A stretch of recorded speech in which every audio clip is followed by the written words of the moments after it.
I'm gonna have breakfast with Peggy and Benedict, my favorite people in the whole world. He gets these papers that Benedict Arnold betrayed him, and he very famously says, "Whom do we trust now?"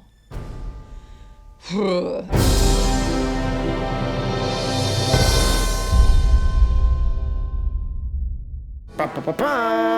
war! The Revolutionary War. Burr and Hamilton start their respective war careers. And Burr has a really distinguished war career, kills a lot of British dudes, has an amazing sort of run.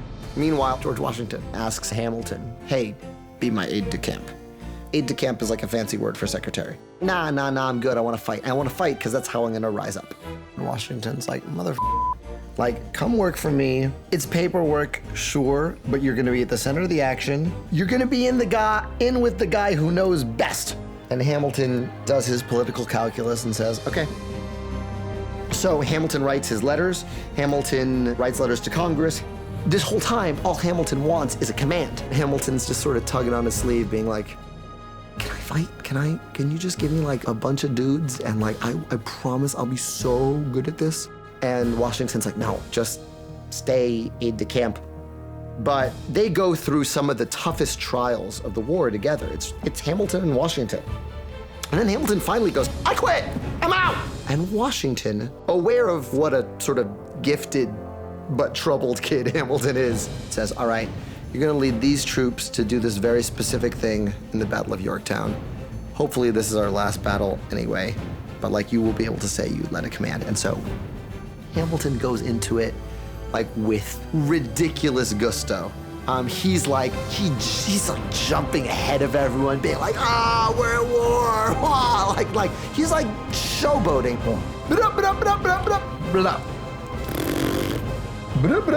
Like he's totally showboating.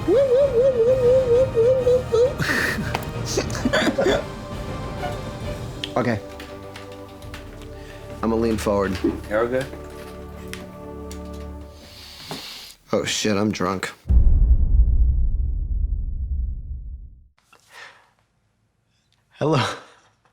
Hello, I'm Craig Anstead, and today we're gonna talk about George Washington crossing the Delaware River on Christmas Day.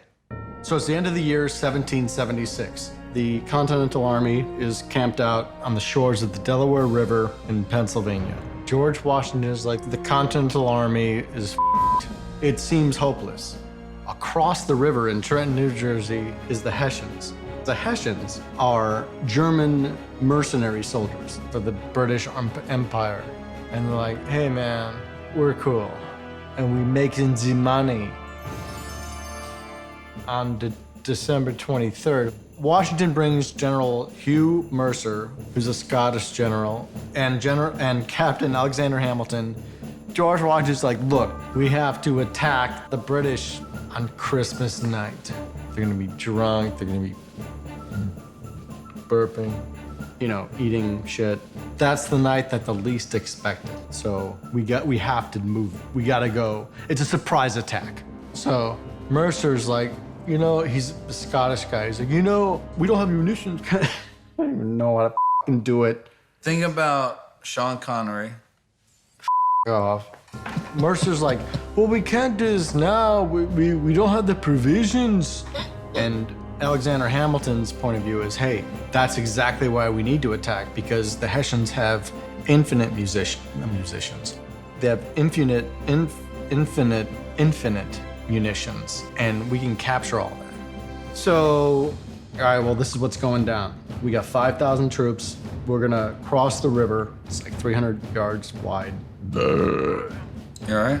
Yeah, we have to go full force and attack, which is fighting against the British with their hired Hessian German army shit. So the Germans, shit. All right, so it's a German Christmas, December 25th, 1776. They're all celebrating. Hey, it's celebration. Let's have sausages and sauerkraut. They're being festive, they're drinking eggnog. That's exactly what the Germans were doing. back to the 3 platoons. They all set sail across the Delaware River. Mercer's, Washington, Hamilton. Mercer, it's too much snow, too much ice. We have to back off. Jesus told me so. So they back off. You know, Hamilton's balls to the wall. We gotta get across there, man. We gotta help Hamilton. Or we gotta help Washington. Can't do it, man. It's too much snow, too much ice, it's too cold. Washington says, we're getting across this river. Dude, everyone knows this story from the painting. The painting is like a pretty picture of this. It was a lot more grimy and dirty than the painting. It's the winds, man, blowing 60, 70 miles an hour. Little tiny icebergs smashing up against these primitive boats that are made out of cheap pine wood that's been nailed together with garbage nails. Just horrible. Like, some of the soldiers have towels on their feet. They don't have shoes. And they're thinking, hey, man, this is Christmas. I should be eating gingerbread, man. Washington's like, hey, man, this is the birth of our nation. This is the birth of our nation. I mean, it really is. There you go. Let me have a drink.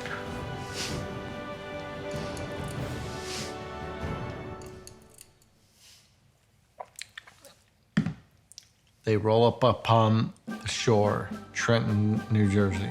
George Washington looks at the sun and he's like, hey, shit, we're late. Let's do this. Washington and his soldiers march into the fort of Trenton and sure as shit catch the entire Hessian military off guard. They start attacking the Hessians. Hey, Merry Christmas, mother. They're not met with much resistance. They're like, well, wait, we need to fight, but we're kind of drunk and we're kind of up, like mistletoe and jingle bells. So by the time the battle was over, Washington had captured over 1,000 Hessians and only 4 Continental Army troops had died. And then they look, there's all these supplies. And then in the corner, there's a pile of rum. They all start pounding rum, getting drunk. So when they took these Hessian soldiers back across the river after capturing them, a lot of them were drunk, just putting them on boats. And people are like falling off, shit-faced, trying to get it. It's just funny.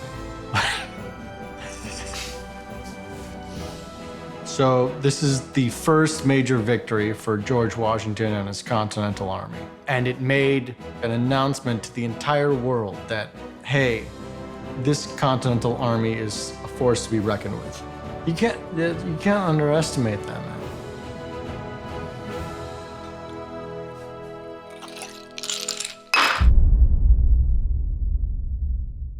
Benedict Arnold was a general in the American Revolution. He's a hero of Saratoga, but the Continental Congress promoted 5 other generals and not Benedict Arnold.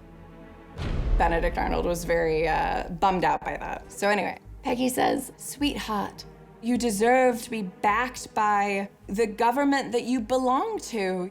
You know, the British would appreciate you. They would love you.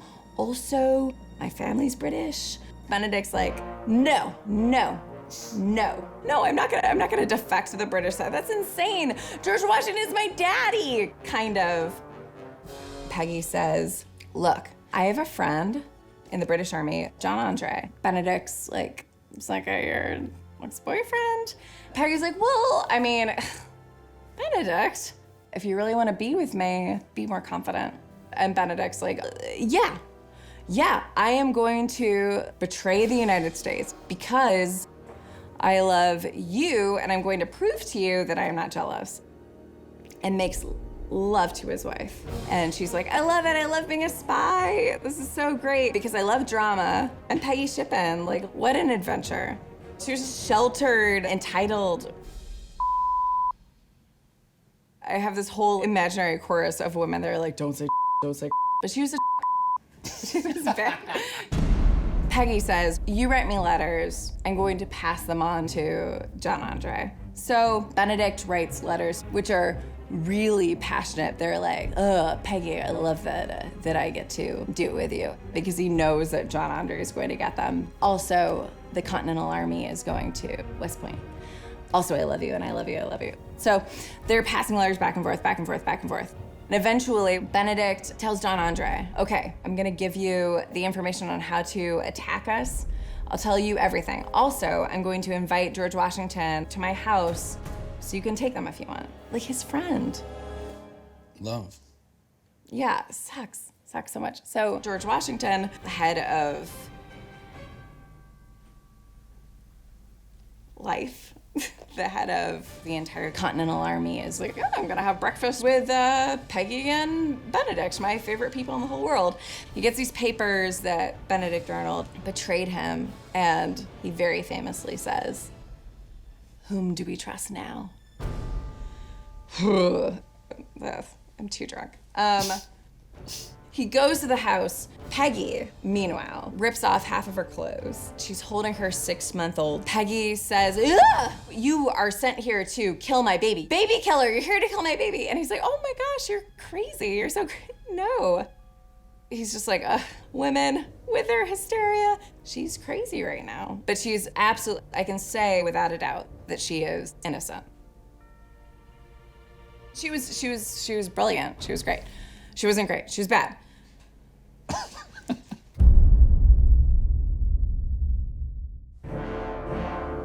It's the American Revolution. Washington troops are freezing to death. They said, Washington, you don't know what you're doing. Everybody around us is dying. They don't have anything to eat. They are freezing cold. What are you gonna do? Washington says, I'm gonna talk to my buddy, Ben Franklin. Because I don't even know about it. Franklin was just partying in Paris. It's very weird. Franklin learns of this Prussian war general, von Steuben. He was trained by the King of Prussia. Ben Franklin says, hey, von Steuben, why don't you come to California? No. Ben Franklin says, why don't you come to America and fight for us? And von Steuben's like, look, I already got kicked out of Prussia for being gay. I'm okay here in Paris. It's okay to be gay in Paris. And Paris is like, not okay to be gay in Paris. We're about to kick you out. And von Steuben says, check, please. So von Steuben shows up with cooks and butlers. He's dressed to the nines. He's wearing furs. He's got a dog. And he says, hey, I'm von Steuben. He looks at all of General Washington's soldiers and he says, look at this group of dogs. They are dying, they're starving, they have no ammunition, no love. The soldiers are like, I don't like this guy. George Washington says, no, give him a chance, give him a chance, give him a chance. And von Steuben's like, I am gonna whip you guys into shape. New coach is in town. Von Steuben starts training the soldiers. Running them through the ranks, he's stretching them through the stretchers. He's yelling at them in Prussian. Then they go, what's he saying? Washington is like, oh boy. The guy doesn't even speak English, so he says, blah, blah, blah, blah, blah, blah, blah. And they hear, blah, blah, blah, blah, blah, blah, blah. What are we gonna do? But guess what? A young captain shows up, Ben Walker. He says, I can understand all the blah, blah, blahs. I speak Prussian, and I can help the Americans understand them. So, is it Battle of Springtime? No. It's Battle Hill? No. It's the Battle of Barren Hill. These terrified kids are just crushing it. As troops start beating battle after battle, using the tactics of von Steuben. They used their bayonets, they had all clean teeth, and they won the war. Washington said, von Steuben, you live with Washington. I'm sorry. Ben Walker. Washington said, I'm gonna give you a house to live in. And I want you to live with that guy, that guy. I will grant you the most beautiful love ever. So the army used von Steuben's tactics for 100 years. They called it the Blue Book. That's why we're here safe. So von Steuben saved the world.